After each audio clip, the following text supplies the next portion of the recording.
everyone, and welcome to the Adjusted for Risk podcast here from the shores of Lake Tahoe. Today's episode is sponsored by the award-winning Zephyr, which helps advisors, wealth managers, financial analysts, and investment professionals make more informed investment decisions. Since Zephyr's inception 30-some years ago, Zephyr has been recognized as an industry leader in investment analytics. His status hasn't been built overnight. Rather, it's been built on years of thought leadership, thought-provoking content, and research, and unparalleled presentation of analytics that help investment professionals tell their story. And the creation of new analytics that help these same investment professionals tell their entire story, not just part of it. So through a series of Zephyr StatFact videos, I will help you make sense of some of these investment metrics that are used or maybe not used enough today and how you can use them. Some of you may be familiar with the Zephyr StatFacts, which was the creation or the brainchild of former Zephyr colleague Mark Otto. So I'm going to take these fantastic resources and put them in a video format. There are a lot of great investment metrics, and in some cases it can be like alphabet soup, which can make it confusing in determining what metric an investment professional should use. So hopefully this series of StatFact podcasts will make it easier for you. So in this edition, I'm going to focus on the Zephyr's proprietary return risk trade-off statistic, and that is the Zephyr K-Ratio statistic. The Zephyr K-Ratio statistic measures the trade-off between risk and return.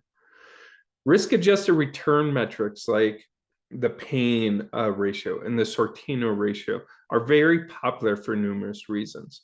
One of the primary reasons why I like to use these risk-adjusted return metrics is because they're not benchmark relative, meaning the calculation does not include a benchmark return, which allows you to compare two very different managers or compare apples to oranges. Whereas statistics like alpha and the trainer ratio are relative to a benchmark, meaning you should really compare similar managers in order for the comparison to be relevant. Using statistics like the Zephyr K-Ratio allows you to compare an equity manager to a fixed income manager to see which one provides the highest amount of return per unit of risk, if that's what you choose to do. So on to the Zephyr K-Ratio. The Zephyr K-Ratio, like I said, is a return versus risk statistic. The Zephyr K-Ratio measures the rate at which wealth is created and the consistency of the path of that wealth creation. So how is it useful? The Zephyr K-Ratio answers two questions really that investors care most about. At what rate did I grow my wealth? And was the growth of wealth consistent? So you may be asking yourself, what is a good number? The Zephyr K-Ratio, a high numerator indicates a high rate of wealth creation. A low denominator indicates consistency in that rate of appreciation. So you roll those two numbers or those two goals together, and you would hope to see a high Zephyr K-Ratio. However, there is no concrete dividing line above which one can say the ratio is good or bad. One must compare the Zephyr K-Ratio of a manager to the Zephyr K-Ratios of its peers or of an index to get a feel for whether or not it's relatively better or worse than the alternatives. So what are the limitations of the Zephyr K-Ratio?